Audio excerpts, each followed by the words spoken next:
लगता है, आंख बंद करने के बाद भी सुनाई देने लगता है, और इस तरह से कई अतीन्द्रिय शक्तियों का उसके अंदर जागरण हो सकता है।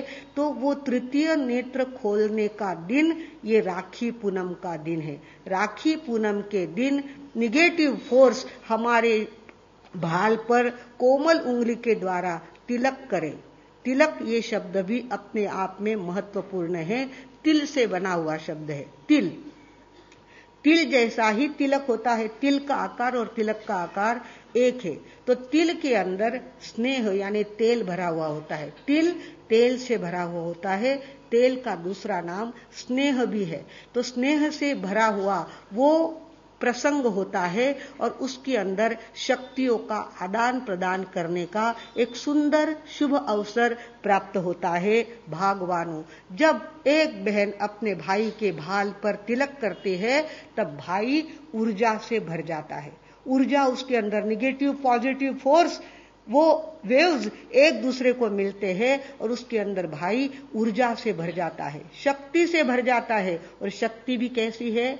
निर्विकार, एकदम पवित्र, एकदम निर्मल, ऐसी शक्ति से भाई भर जाता है। और भरा हुआ भाई उस दिन संकल्प करता है कि मैं कितना भाग्यवान हूं जो मेरी बहन ने आज मुझे क्या किया है, आरती मेरे ऊपर उतारी है। भाई एकदम सज्जन बन करके बैठा हुआ होता है और बहन अत्यधिक उत्साह के साथ नए कपड़े पहनकर, गहने पहनकर आरती का थाल लेकर के भाई के ऊपर से क्या उतारती है? आरती उतारती है। आरती का अर्थ क्या होता है? आरती, असमन्तात रति, चारों ओर से प्रेम का वर्षाव करती हुई चारों तरफ से थाली जब वो घुमाती है, आरती का थाल घुमाती है, तो वो उस आरती के थाल के साथ उसके अंदर पूजा का सामान होता है, दीपक होता है, पानी का लोटा होता है और भाई की पूरी निगेटिव ऊर्जा वो सकअप कर लेती है और पॉजिटिव वेव्स अपने भाई को देने का प्रयास। Action is the language. वो बोलती कुछ नहीं है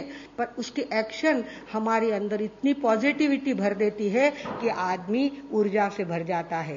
बहन कहती है, आँखों की आरती है, भावों का लाल कुमकुम, आँखों की भावों का लाल कुमकुम, जल है पवित्रता का, अक्षत रहे ये जीवन, जल है पवित्रता का, अक्षत रहे ये जीवन, भाई रहे सुरक्षित, मांगे बहन यही धन, भाई रहे सुरक्षित, मांगे बहन यही धन, माँ बाप की खुशी का निर्मल रहे ये दर्पण, माँ बाप की खुशी का निर्मल रहे ये दर्पण, इस राखी पौर्णिमा का जिह्वा करे क्या वर्णन, इस राखी पौर्णिमा का जिह्वा करे क्या वर्णन। इस प्रकार वर्णनातीत ऐसी ये शुभ घड़ी हरेक के जीवन में भाई दूज के रूप में आती है, राखी पूनम के रूप में आती है। और हर भाई को चाहिए कि आज के दिन को बधा के ले, बधा करके ले। ये नहीं सोचे कि बहन मेरे साथ ज्यादा अकड़ती है तो मैं उसके घर क्यों जाऊं, उसको बुलावा क्यों भेजूं, उसको फोन क्यों करूं। ऐसा कभी भी निगेटिव सोचना नहीं है। मेरी माँ ने जिस बहन को जन्म दिया है वो मेरी माँ जाई बहन है और उसके प्रति मेरा सर्वस्वी समर्पण भाव होना ही चाहिए। ऐसे प्रकार का संकल्प करने वाला दिन आज हमारी सामने आया है। भागवानों, याद रखो, हमारी बहनें तिलक लगाती है और तिलक के ऊपर क्या करती? चावल के दाने 2-4 चावल के दाने चिपकाती है। और आप शादियों में जाते हैं तो चावल के दाने क्या करते हैं, उसको क्या बोलते हैं आप लोग? अक्षदा। अक्षदा बोलते हैं, उसका नाम है अक्षत। अक्षत यानी क्षत विक्षत नहीं करने वाली शक्ति। अक्षत, क्षत यानी फाड़ तोड़ करने वाली शक्ति। क्षत विक्षत हो गया, उसका शरीर कैसा हो गया? क्षत विक्षत हो गया। एक तो क्षत विक्षत होना और एक अक्षत रहना, इसमें बहुत बड़ा फर्क है। आदमी बाजारों में घूमता है और क्षत विक्षत हो जाता है। कई लड़कियां उसको क्षत विक्षत कर देती है, धंधे के कई काम उसको क्षत विक्षत कर देते हैं। वो कभी धंधे में गलत सौदा करके बैठता है, किसी के साथ ठगी करता है, किसी के साथ छल कपट करता है। और ऐसा छल कपट करने से, ठगी करने से, लड़कियों के चक्कर में फंसने से, सट्टा जुगार शिकार वेश्या आदि के लफड़े में पड़ने से जिंदगी कैसी हो जाती है? क्षत विक्षत हो जाती है। वो क्षत विक्षत मेरे भाई की जिंदगी ना हो, इसके लिए हर बहन तिलक के बाद, तिलक यानी स्नेह, तिल का तेल जैसा होता है, ऐसा मैंने स्नेह तेरे भाल पर चिपकाया है और उसके ऊपर मेरी ममता रुक नहीं पाई, इसके लिए चावल के 4 दाने भी चिपकाए हैं। हे भैया, आज से तुझे क्षत विक्षत होना नहीं है, 12 महीने तक तू अक्षत रहेगा। अक्षत रहेगा, कोई तुझे क्षत विक्षत नहीं कर पाएगा। आज से मैंने संकल्प किया है, मेरे भैया को मैंने पॉजिटिव वेव्स दी है, उसकी आरती उतारी है, उसका तिलक किया है और उसके हाथ में पवित्र धागा। कौन सा धागा? जिसके अंदर पुत्रेषणा, वित्तेषणा और लोकेषणा जिसने नष्ट कर दी है और जिसने ऋषि ऋण, देव ऋण और पितृ ऋण, ये ऋण स्वीकार किए हैं।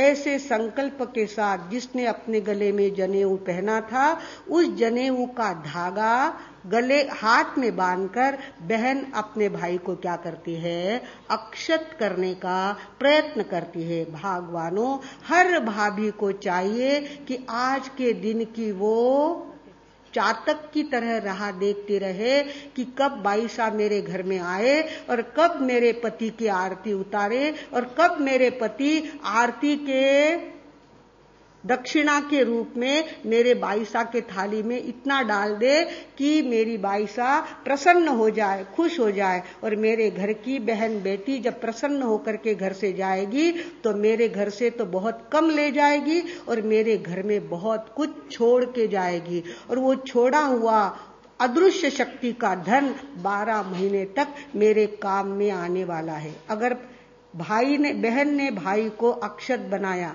तो फायदा किसका हुआ? भाभी का हुआ ना। भाभी का कितना बड़ा फायदा हो गया कि उसका पति अब बाहर नहीं जाएगा, लड़कियों के लफड़े में नहीं पड़ेगा, कौन से भी दुर्व्यसन के लफड़े में नहीं पड़ेगा, गलत धंधे के लफड़े में नहीं पड़ेगा। इतनी सारी बातें उसको गिफ्ट के रूप में बहन देती है। अदृश्य रूप में ये सारी बातें होती है। एक्शन सिर्फ हम देखते हैं कि बहन आई, भाई ने हाथ आगे किया, धागा बांध दिया, आरती उतार दी, कई हुई तो कई तक नहीं करियो तो कई फर्क पड़े, करियो तो कई फर्क पड़े। पर बहुत फर्क पड़ता है, बहुत फर्क पड़ता है। जो भाई अपने बहनों को संभालता है उसको कभी दुर्दीन देखने नहीं पड़ते। अग्रवालों के अंदर तो घर की बहन बेटियों को देवी के रूप में मानते हैं। बहन बेटियों को पैर नहीं छूने देते, बल्कि वे बहन बेटियों के पैर छूते हैं। हमारे घर से हमने एक कुंवारी लड़की विदा की थी, हमारे घर की वो देवी थी और देवी का दान हमने दिया था, कन्यादान के रूप में देवी का दान दिया था। और ऐसी वो लड़की हमारे घर में आती है और उसी मस्ती के साथ आनंद में रहकर भाई की कलाई में धागा बांध करके और खुश होकर के जाती है, तो न जाने उस घर की खुशियां कितनी ज्यादा बढ़ जाती है जिसका कोई हिसाब नहीं लगता। भगवानों, अगर हमारा तृतीय नेत्र खुले, ऐसा अगर आपको लगता हो तो बहन का नाता सबसे बड़ा नाता है। बहन के हाथ से तिलक करने के बाद भाई का आज्ञा चक्र खुलने लगता है और आज्ञा चक्र खुलने के बाद उसके अंदर इंटरनल पावर तैयार हो जाती है। सत्सद विवेक बुद्धि उसके अंदर जागृत हो जाती है कि ये गलत काम चाहे जितना मुझे अट्रैक्ट करता हो पर ये काम मुझे नहीं करना। इस प्रकार का उसके अंदर से भाव इंट्यूशन उसको आने